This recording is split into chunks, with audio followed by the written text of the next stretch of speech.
We just wanted to place a trigger warning at the beginning of this episode as we do touch on topics of domestic violence. If this is a trigger for you, you're more than welcome to skip the episode, but we'll jump straight in. Welcome back, everybody. We are back for episode number 8, and I've got beautiful Tayla here. We're going to talk through a few issues that have been going on relating to women, and she's going to tell us our story. So welcome, Tayla. Thank you so much for coming on. Thank you. Tell us a little bit about yourself. Yep. So I've grown up mostly in Penrith. I went to school here. Yeah.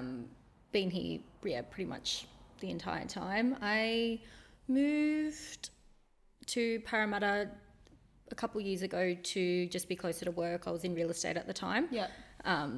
So I was there for a few years and then moved to like the southwest area to live with my partner at the time, and then I've only been back here for about 18 months now, but I love it. It's good to be back. Nice. Yeah.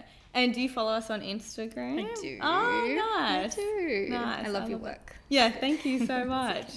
No, it's really good to have you on, and at least we're nice and close for you. So Yes. So telling us a little bit, so you've been through some stuff in your life, and we wanted to talk about that today. So tell us a little bit about your story, where it started, where things changed for you in your life, and where it brought you to where you are today. Yeah. So I met my ex-partner, I would say, in the early 2020. So I was single at the time. Previously, I was kind of just living the normal single girl life. And how old were you at? I was 26. You were 26. when I met my ex-partner. Yeah. So previously to that, dating for me wasn't really a big thing. I was kind of more with friends and going out on the weekends. It wasn't really that important to me. I was in a position, I think, where I didn't have a great deal of self-worth, I think. I think you're in that stage of your life where you're going out, you kind of meet people and they don't really value kind of you. So at that point, I think I was at a position where, I didn't really think too highly of myself. And I'd met this person, it was on Instagram.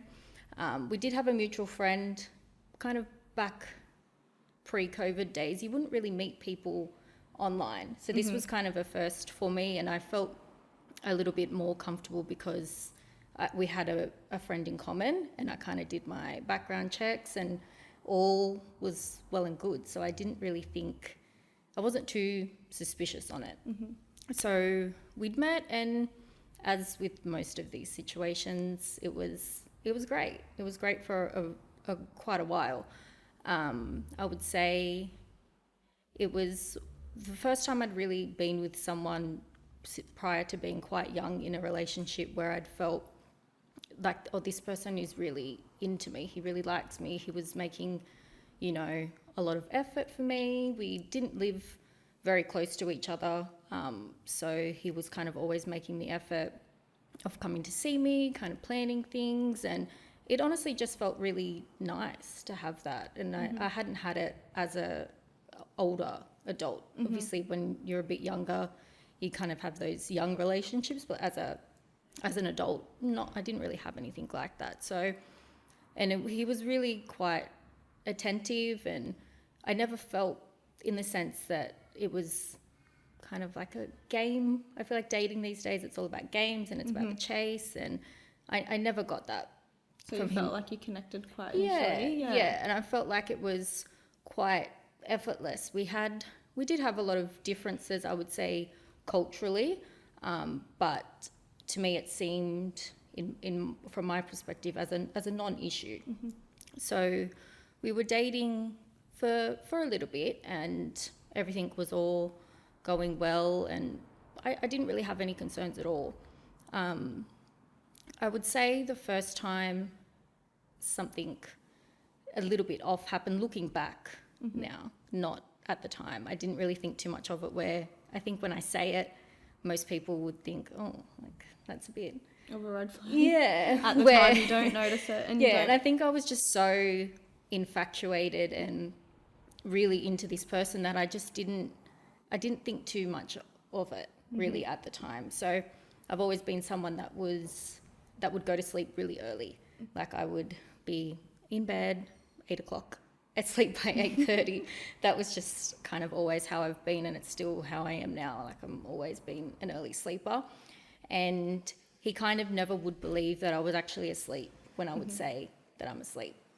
So, and there was nothing that I could ever say to prove my point. I was living by myself at the time. There was no one that could verify that I was actually asleep. So he was just kind of questioning you. Yeah, like, oh no, who goes to sleep that early? Yeah. You're obviously not asleep. Yeah, You've so- obviously had someone else over. And that played out the entire relationship, even when I was pregnant, even when we lived together, that was still the case. I ended up downloading a sleep app to show that I was actually asleep, because it was just non-stop of constantly feeling like I had to prove that something wasn't happening when there really was never anything happening. Yeah. And that's kind of where it, I would say, trickled down from there, and it kind of expanded to just every single situation where I was constantly, it's a thing called coercive control. And I feel like that's what was the majority of my experience with domestic violence. It's kind of a broad term, but it has a lot of kind of sub terms, and it's, you know, monitoring your daily behavior, you know, isolation, and the list goes on. Like that's what I feel, pretty much what I experienced that entire time. And so towards that had kind of gone on for the first year that we were together. I would, obviously being the fact that it was COVID, I don't think I ever got really a sense of what the relationship would have been like in normal times, because you were not going out to bars. Exactly, life was so different. So different. You couldn't see friends or anything like that. And how long into the relationship did you feel like he was starting to have trust issues with you? I would say probably about 5 months in. Okay, so quite early. Yeah. Quite early. And at that time, this is how I imagine you probably felt, is it was quite harmless, really, because it's at first you're probably like, oh, he's just questioning the time I go to bed, and it's just little things like that. And it's probably, did you feel like, because you're probably a good person and you were like just like trying to make him feel secure? Yeah, that's 100% what it was, is because I knew that I was never doing anything. I was never doing anything to betray his trust or anything like that. So I knew, and for me it was really harmless. I thought like, this is something that I can prove, even though looking back now, like I would never recommend someone to download a sleep app and have to prove that they're asleep. Like that, to me now, that sounds insane. Like that's not something that you should have to do, regardless of what people have been through in their past relationships. I don't ever condone or recommend like bringing that into a new relationship, because I didn't feel that way towards him, even though I hadn't had the greatest dating experiences previously either. Like no one has. Did he give you a reason why he was asking you these questions? Like obviously he was quite insecure, and did he kind of give you, oh, like I've been cheated in the past? Was it anything like that, or was he just literally like not trusting you? It was just more not trust. I knew that I was his first serious relationship. He was a couple of years older than what I was, so he hadn't had really a serious relationship. So I didn't really understand in great detail like where it actually came from, because I don't know if it was the fact that we were so different culturally, and I lived by myself, and I kind of used to always think like, is it me that's doing it? Is it what I'm giving off? But it wasn't. Like I don't think anyone can give off the sense that they're mistrusting or anything like that. When kind of COVID started to let up a little bit and we could go kind of see friends at their house and stuff, that's where things I think started to escalate a bit more. Like I felt like no matter what I did or who I was with, it could be with my mum, it could be with anyone, I was constantly monitored. If I took too long to respond to a message, I would get 5 other messages. I would be constantly getting called. If I didn't kind of give a long-winded response, if I just responded quickly just so I could get back into the moment with who I was with, I would get punished for that. Like I would get berated while I was driving home. I would just constantly be in trouble in a sense, even though I wasn't doing anything. I was either with my mum or just with friends and just catching up. Like, it wasn't really anything to be concerned about. I wasn't going out to nightclubs, even though that shouldn't be an issue anyway, but that's not what I was doing. So that whole time I'd felt it kind of puts you in a position where you're just really in a constant state of anxiety, because someone's constantly always monitoring like where you are, and even though you're not doing anything wrong, it's a hard thing to explain, because it just stays inside you of being constantly like on edge. Yes, like but you probably feel like you need to prove yourself to him. Instead of back. It's a hard one, because you don't want to back down and be like, no, leave me alone, because if you did, then he would then go at you again saying, well, what are you hiding? What is it? And then it would even trigger him even more. Rather than just saying like, you feel like you have to prove it and you have to do what he's saying, because if you don't, then it's going to be even worse. 100%. Is that what you felt at the time? Yeah, 100%. That was exactly what it was like, because to me it felt like I'm making, small compromises, like, oh, you know what, I should have given a better response to that message. In your head you're thinking like, okay, maybe it was how I responded, maybe I responded bluntly, am I being rude? Like, that's kind of where my head was at with kind of all those situations. And after, it kind of just escalated as well from there. Like, any kind of event or any situation where it wasn't about him or the relationship, he would ensure that time was ruined, and kind of either cause a fight beforehand, a fight during, a fight after. So then I'd be berated for days after. It would be any event, a birthday, my mum's birthday, anything like that.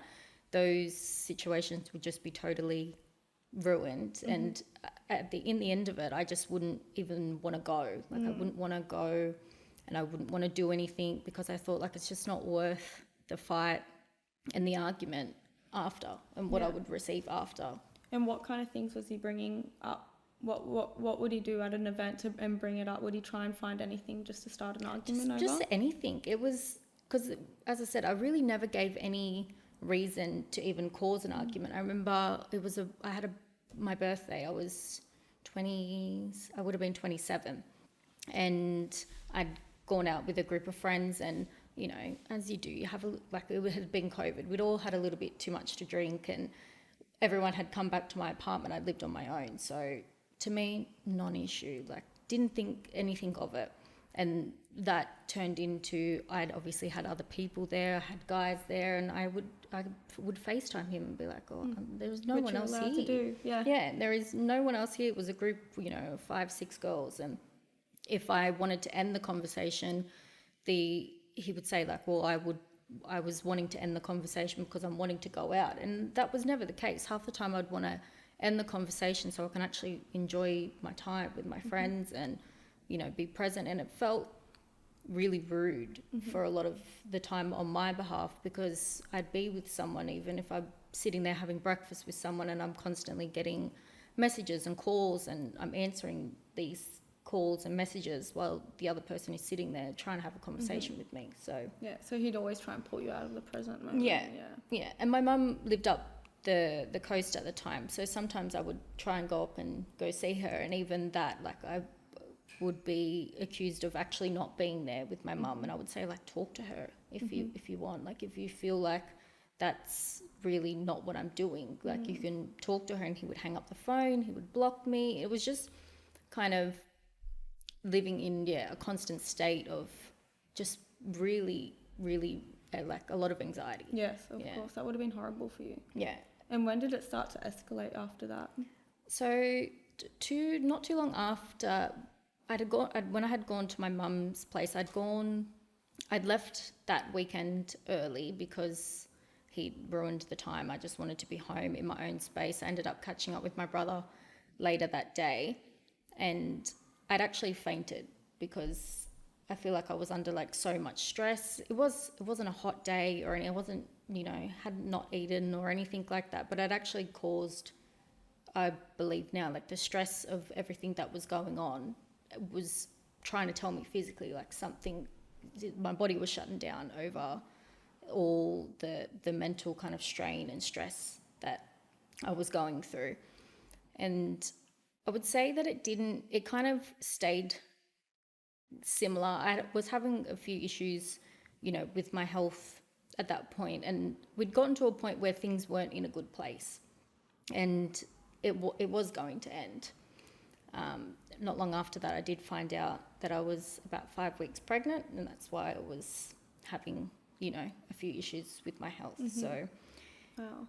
it was difficult because when you grow up kind of wanting that situation where you find out that you're pregnant, it's such an amazing, joyous occasion, and it wasn't received well when I found out that I was on his behalf, and that was really difficult, I think, because we were kind of on the way of ending things, and then that was something that I'd found out. How long into the relationship did you fall pregnant? So it was over a year. We would have been together about 15 months. Yeah. So it wasn't too long into the relationship either, and it obviously wasn't a planned situation, but what happened is what happened, and I kind of gave it over to him, saying like, you are more than welcome to not have anything to do with this, but it is what it is, and I'm going to go ahead with the pregnancy and kind of go from there. We met up and kind of made the decision to give things a go and to try and see if we could make it work. He kind of had some stipulations of, you're not allowed to post anything on social media, you're not allowed to post photos of yourself, you had to unfollow every guy that you ever had on there, just everything. And really at the time, I think I was in such a scared space of being pregnant, and I wanted to be able to look back. I wasn't too hopeful that the relationship would work out. I didn't think that this was going to be what changed this person, but I did think maybe it could. Maybe all those kind of accusations and all the mistrust and not being able to believe that I'm doing the right thing will go. I'm pregnant. Like, that's surely going to all be over. So we decided to give things a go, and we did move in with each other, and that was when I moved out to Southwest. So I did move out there not really having anyone. I didn't have any friends out there. I didn't have any family support or anything like that. So that for me was really hard, and I think that's kind of what he wanted in a sense as well. Of course, yeah. After all that emotional abuse, did you feel like you were already isolated from your family a little bit? Yeah, for sure. I think I did a fairly good job of keeping things very close to the chest. My mum didn't really have an indication of what was going on to some extent. When I found out that I was pregnant, they kind of knew somewhat of what was going on, but I don't think anyone ever knew to the extent of kind of what was going on. Same with friends. I kind of kept it pretty close to the chest, and when I kind of had said to them, like, this is the situation, I'm gonna try and make this work, they respected that decision, and they were fine with me to do that. So, but I felt like I couldn't really speak to them about anything. Like, I didn't feel, it's a hard thing to talk about, because you expect to be pregnant and be really excited. When we did move in together, he didn't really want much to do with it. Like, it wasn't a very joyous occasion, and that's kind of hard to think about now, because he kind that's of all ruined you that want. moment for you. So I didn't have a baby shower. I didn't have a gender reveal or anything like that. No one even knew besides my very close circle. And Penrith's a small place, everyone finds out everything, but no one knew I was pregnant until I gave birth, because I hadn't told anyone besides, a really small group of people. And he wouldn't let you post on social media as well. What was the reasoning that he gave behind that? He thought that if I posted like a selfie or something like that, it was to gain attention from other men. Oh my God. And it wasn't. So it's it part wasn't of that just emotional abuse. and control. That eventuated to controlling kind of what I wore, especially being pregnant. I wasn't allowed to wear dresses. I wasn't allowed to wear t-shirts, and looking back on it now, it's hard for people on the outside to think like, why would you let him tell you what to wear? Like, it seems such a silly thing to think about. And he would kind of word it in a way like, well, you don't want other men to be looking at you, you don't want to attract the attention of anyone else. So kind of through that whole thing, you lose a sense of yourself, because you're not dressing, you know, as women especially, that's how we express ourselves, is how we dress, how we do our hair and makeup, and all that was kind of off limits. Like, he didn't like if, you know, you'd put a bunch of makeup on, or you dress in a skirt or anything like that. So because I was pregnant and everything, I just did it. I just conformed to it, and I thought, you know what, it's not worth it, who cares, I'm wearing it if I have to wear a jumper. For me, it seemed silly. Like, I just thought, it doesn't matter, I don't really, as long as I can, you know, hopefully have this family, I will wear a jumper every day. Like, I don't care. You're quite hopeful in that moment. And then where did that head after that? So I gave birth to, so the whole pregnancy, as I said, it wasn't a very nice experience, and it wasn't something that was really celebrated or anything. Like, for myself, I was, because I was excited, and I found out I was having a boy, and I thought, this is, you know, this is really exciting, this is the next chapter of my life. Throughout that whole time, I was still, you know, being heavily criticized, and just pretty horrible emotional abuse throughout that whole time. I gave birth to my son in January of 2022, and after that, I would say I had a pretty hard time after I gave birth. I suffered, I would say, pretty severely with postnatal depression, and I had a really low tolerance for anything else that was going on. It was kind of like, I would say a few months after, 3 or 4 months after, just like a flick, like a switch flicked for me, where I really couldn't tolerate kind of the being criticised, because I'd spent those first few months of being told that, you know, I'm not doing a good enough job, I'm giving up too easily, I'm not doing things right. And for someone that hadn't had kids or anything like that, it was hard for me to hear, to be constantly criticised like that.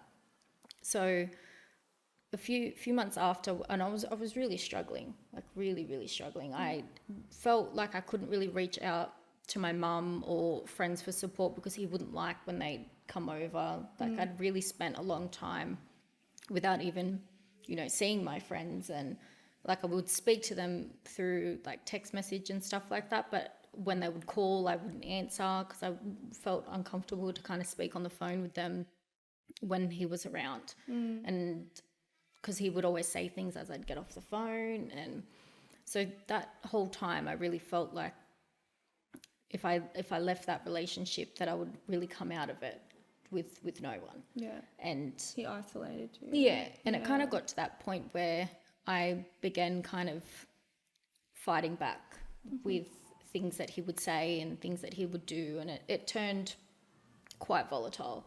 And I think it was pretty much borderline getting on to being physical. And there was a few situations where it didn't eventuate into that, but it was close to doing that. And I think because I had started to fight back to him with my communication, that he was kind of taken aback. And because, you know, for the years leading up to that, I would just kind of cop it and never you're a bit say quite a word. submissive, So when I kind of, for a little bit there, I thought, I need to get out of this situation, because it's getting worse. My son's here now. He's, you know, 6-7 months old, and, you know, every other day it's the same thing. So I eventually opened up to my mum and said, like, pretty much everything that had gone on and how I was feeling, and I said, like, I need to get out of here. Like, I need to get out of this situation. I'd opened up to maybe 2 of my friends. I've got a close group of about 8 people, and probably 2 of them I'd spoken to about, and they were really supportive in the fact of me saying to me, like, you know, the first year of being a mum is really hard. Are you sure this is something that you want to do? And, you know, if you leave, like you might actually want to come back. Are you sure it's really, you know, what you want? And I said, no, I got to get out. And I was really lucky in the sense that I had the ability to, you know, get my ducks in a row, where a lot of people don't have kind of that luxury where they can stay in the situation until you kind of get yourself out of it. Yeah. There's so many people I see daily that don't have that ability to do that, and they have to leave right then and there. Yeah. So once I did kind of open up to my mum about where I was at, a kind of, you know, not too long after that, I ended up leaving the situation just before my son was 1. It was December 2022, and I moved back here. I live with my mum now, and yeah, it was just more in a sense that I came to him and said, I'm going to get out of this situation. This is not working. We're constantly arguing. I can't live like this. And obviously during that time, he was kind of doing everything that he could to keep the situation together. And I think I have to, you know, be somewhat thankful for the fact that I was really struggling with the postpartum depression, because I think without that, I probably would have stayed in the situation probably a lot longer. But I was having so many other issues that he wasn't supportive with. It kind of just turned how I felt about him. Like I didn't feel anything towards him really anymore, because, you know, he was able to see how bad things were for me and still was constantly criticizing and berating me and everything like that. So I was thankful for that, in the sense that if that didn't happen the way it did, I probably would have possibly still been in it. Yeah. Do you think because maybe you would have been a little bit more optimistic and hopeful in your normal self, but because you were going through that at the time, you were in a darker place and you felt like, okay, this is just not it for me. Like I just... Yeah. For sure. I think if you have, you know, I think everyone struggles after they have a baby, and it's all consuming, and it is really hard. And I think that if I did have more of a positive afterbirth, then I probably definitely would have been more optimistic that this relationship might work out, because I always had the thought of, you know, if I just, obviously after I have a baby, he's not going to think that I'm doing anything, or he's not going to accuse me of anything. Like I'm at home with his son, like surely that's going to stop, and it didn't. It didn't stop, right? No, he was in a job where he would work night shift, and he would truly believe that on the nights that he wasn't there, that I had someone at my house, or that I was doing other things. I would take photos to prove it, and he would say like, why are you taking a photo? Like that's weird. I'm like, you're accusing me of doing so things. He was gaslighting you. Yeah. Constantly doing things like that. And it takes a toll. Like I came out of that relationship just an absolute shell of a human. Yeah, you like probably didn't even know who you were. No. Because they strip away, emotional abuse can really strip away your identity and who you are. And like you said, he was telling you what to wear, and you lose yourself over time, especially if it's over that long period of time, like you said, you know, over nearly 2 years. Yeah. Like you would come out of that not feeling like yourself. Yeah. So talking about postnatal depression, a lot of people do go through that. Would you be happy to tell us, where did you first realise that you were probably going through postnatal depression, and was it spoken about a lot back then, and did you realise that you were going through it, or did you just feel like you were going through a hard time and now you look back and realise that you can diagnose it as that? I think I pretty much knew straight away that I wasn't feeling like how I thought I would feel. When you first give birth, for a lot of places and a lot of hospitals, the nurses come out and see you after you give birth, and generally they only come maybe 1 or 2 days. Where the nurse that I had come out and seen me, she'd stayed with me for a good 5-6 days after. Were you still in the hospital, or it was at home? No. So I left the hospital within 24 hours. I'd given birth and then I'd come home. I feel like the nurse kind of picked up on it in a sense, because then she referred me to the community nurse in your area. So that happens kind of everywhere as well. You can kind of go get your baby checked for weight and everything like that, and they make you fill out kind of a questionnaire. There's definitely not a great deal of resources, because to be honest, you can go to that community nurse and lie about how you're feeling, because it's just like a questionnaire of 10, 15 questions. I think I probably couldn't put on a brave face when I was seeing those nurses, because I wasn't sleeping. What were you going through at the start? Emotionally? It was more just the anxiety, the intrusive thoughts, and the anxiety around having a baby that I just was not prepared for. And I don't think anyone is. Like, you have these thoughts, and I never had the thoughts of harming my son or anything like that, but I did have a lot of thoughts. I lived in a 2-story house at the time, and I always would think like, oh, if I fall down the stairs, my baby's going to fall and hurt himself, or what if I accidentally fall and he falls over, or what if I have a shower with him and you slip in the bathroom? And those kind of thoughts for me were just constant and consuming the entire time. And a lot of people do get it as well, and they think that, am I going insane? Like, these are such bizarre things to think about. And you're holding your baby and you think, oh, what if I drop it, or if I go into the car, like what if I have a car accident and then I kill my child? Like that's just kind of constantly what it was. I ended up going to Tresillian at Nepean Hospital to kind of get some support, and they just helped me honestly get some sleep. Like, that's really what it was. I was in a position at the time, and even then I didn't tell kind of anyone what I was going through. I said to them that I was struggling to breastfeed, and they were helping me support that. But I really went to honestly just get 5 minutes of being able to have someone help me so I could get a little bit of sleep, because I didn't feel comfortable in the fact of even having my mum stay with me, or a friend come and take him for a few hours to just relax, because kind of during all this I was still made to do everything around the house. And was he not supporting him in that way?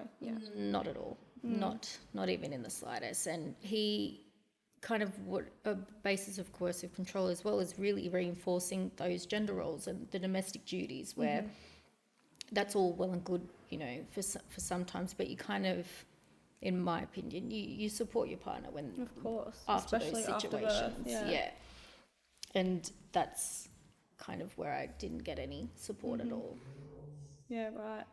And did you feel like the support that you did get from the hospital and all that, do you feel like that was helpful?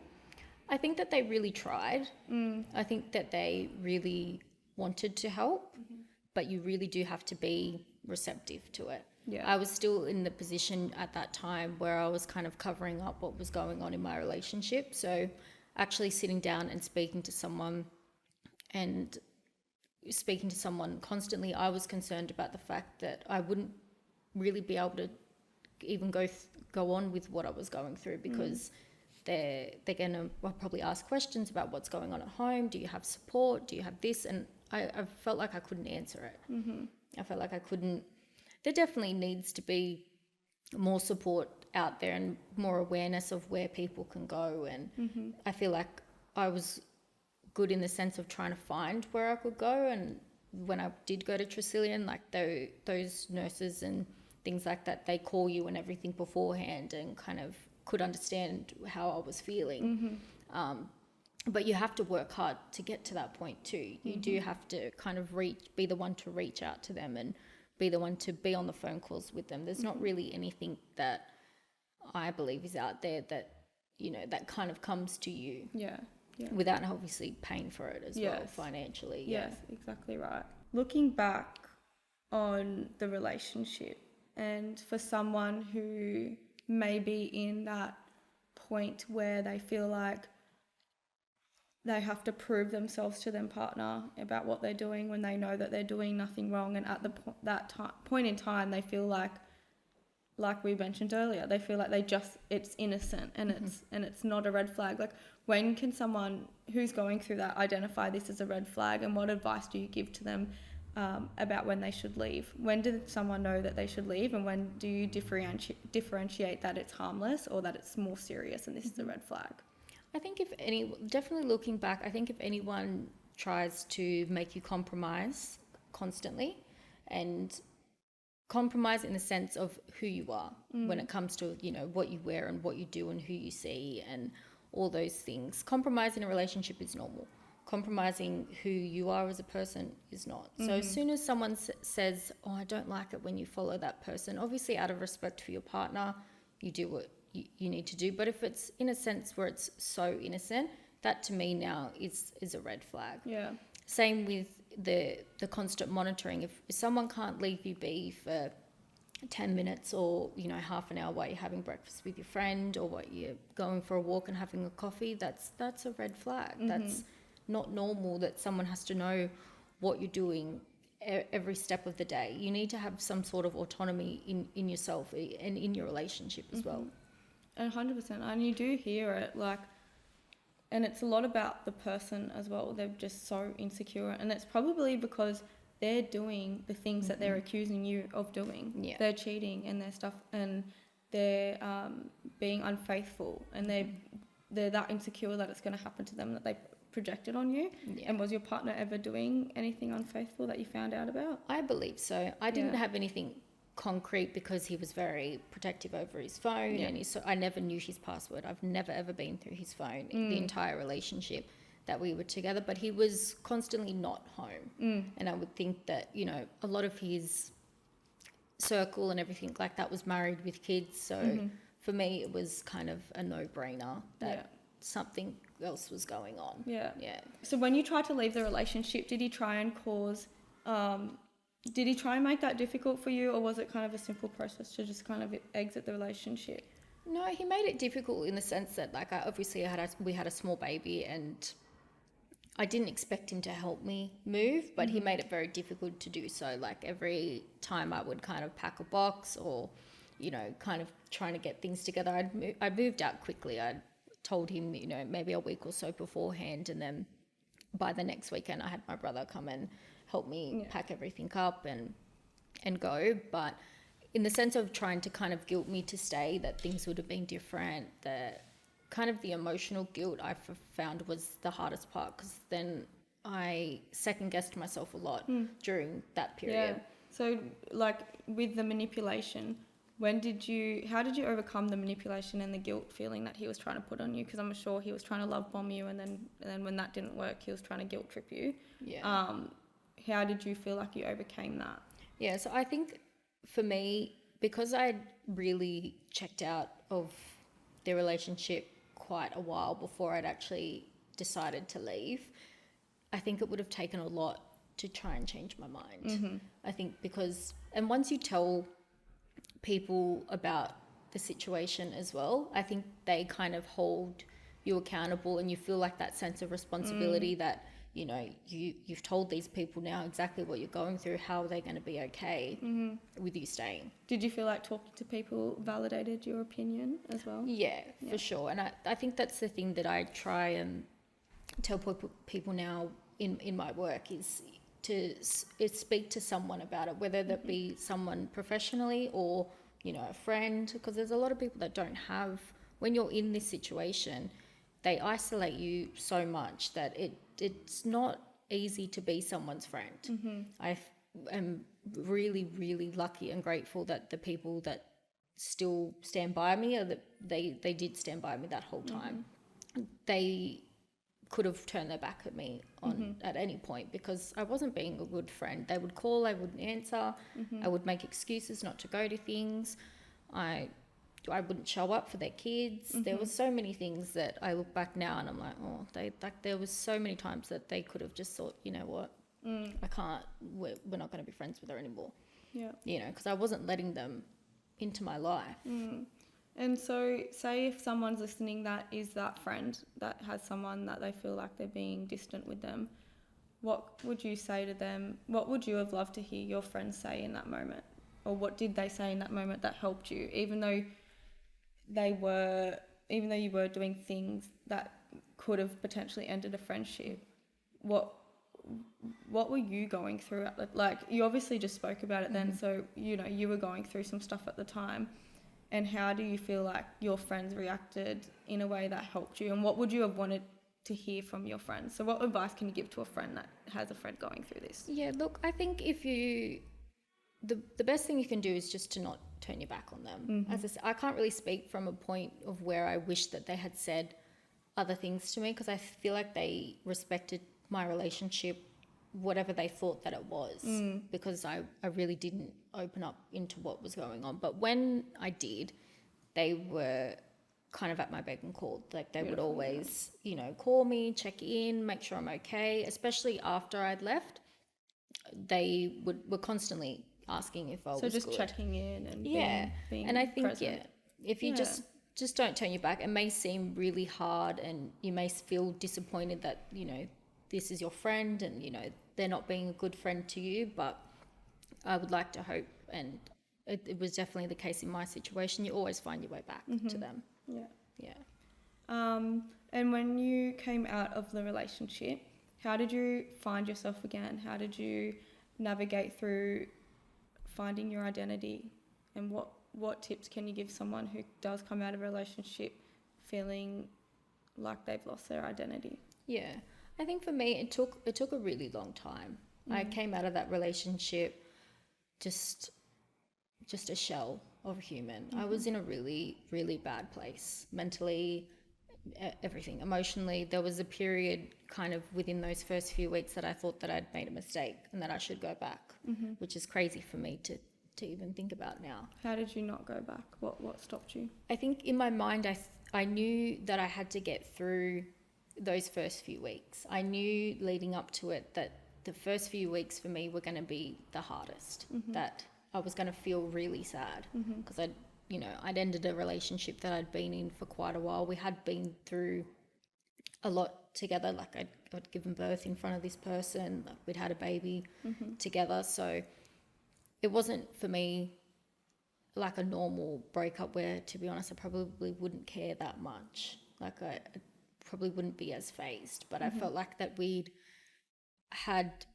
gone through so much together, and we did have obviously good times. They're just the bad severely outweighed the good. It was great when I was exactly who he wanted me to be. Anytime I kind of swayed from that or wanted to have any autonomy, that was when it wasn't good. So it did take me, it's been about 18 months now, and I would say probably more towards of the start of this year, I started to feel, you know, better about myself, and, you know, from what I do kind of every day in work, that has really helped me as well, because, you know, every day I'm able to try and help someone in similar situations, and most of the time worse, to kind of get back into a safe place. And I'm really lucky in the sense that I was able to have my ducks lined up in a row. Like, there's so many people out there that don't get that opportunity, that they get, you know, an hour and they've got to go. So in our mission to empower women, when do you feel the most confident and empowered version of yourself? So I would say confidence is definitely still a journey for me. I think when you come out of something like this, it does take you a long time, and I think you've really got to give yourself grace, in the sense of you've got to try and figure out who you are now. I think I've made peace with the fact that I'll never be the person who I was before. There's a situation like this can really change who you are forever. So I think confidence is definitely something that I'm still working towards. I'm definitely in a much better place than what I was, but it's definitely a journey. It is a journey. Yeah. I feel like confidence is something that you will never fully have, but you will go up and down, and you'll be in those moments and you'll go down, and it's really about what you do when you are in those low moments to bring you back up. I think that's what's the most important. Yeah, for sure. And empowerment, as I said, what I do for work, and I see people who are in similar situations kind of every day, and that's what empowers me, is to be able to try and, you know, give resources and point them in the right direction to be able to be safe and insecure, the, you know, safe housing, and you know, when they're in emergency situations, how to get out, and the support services that are around, because there actually is so much out there that people just are really not aware of. Can you mention some of them that you can recommend? Yeah, of course. A website that I do recommend pretty much to everyone that I do meet, it's called Ask Izzy. It's a website, and it goes through like a drop down of what your situation is, whether you are experiencing family and domestic violence, if you're in need of housing, if you're in need of food, if you're in need of money, and then you put in your suburb, and it gives you a broad range of what support services that are out there. So you can pinpoint it to directly if you are experiencing family and domestic violence, and it kind of gives you the caseworkers, the support services, the emergency housing numbers, and everything in your area of what your postcode is. So that website is great, and for what it's worth, I would always recommend someone to get a support worker, get a caseworker, because those people really ride hard for their clients to be able to be safe. And how do you get in contact with the support worker? Would that be through that through program you mentioned earlier? Yeah, through Ask Izzy, it can show you what support services are available in your area that specialise in family and domestic violence. It could be, Mission Australia, it could be Bernardo's. That's just an example of some that are located in Penrith. And they kind of do their own intake and everything like that. But the advocacy and the support that they give their clients is unmatched. They really do ride hard, and especially, when the people have children and everything like that, there is options out there. You don't have to be in that situation. There is so much available. It's just the matter of being able to find it. And I think that's what people mostly struggle with, is what is actually out there to get me out. Yeah, and not only it's not only trying to find it, it's taking that step to try and find it. I think that's what's important as well. For sure. And being able to accept that, okay, maybe this isn't okay for me. Yeah, for sure. And the good thing about the website is you really don't have to call. I know a lot of people are in situations where they feel like they can't text message or be on the phone or anything like that. So it kind of gives you the names and the details for when you can call or when you can message. It's not like you have to call up and kind of wait and you're in a situation where you may be unsafe. So that's what I do like to recommend to people. Yeah, that's awesome. I'm glad that there is the access to the internet like we have now, because it makes it a lot easier for people, and they're not having to go to a certain location or something like that. They can actually just speak to someone on. That's awesome. I really like that, and I love what you're doing for work as well. It sounds really positive, and I'm sure it's making you feel empowered. It is. I love really that. Good. Thank you. Thank you so much for coming on today. I really appreciate it. It was such a pleasure talking to you.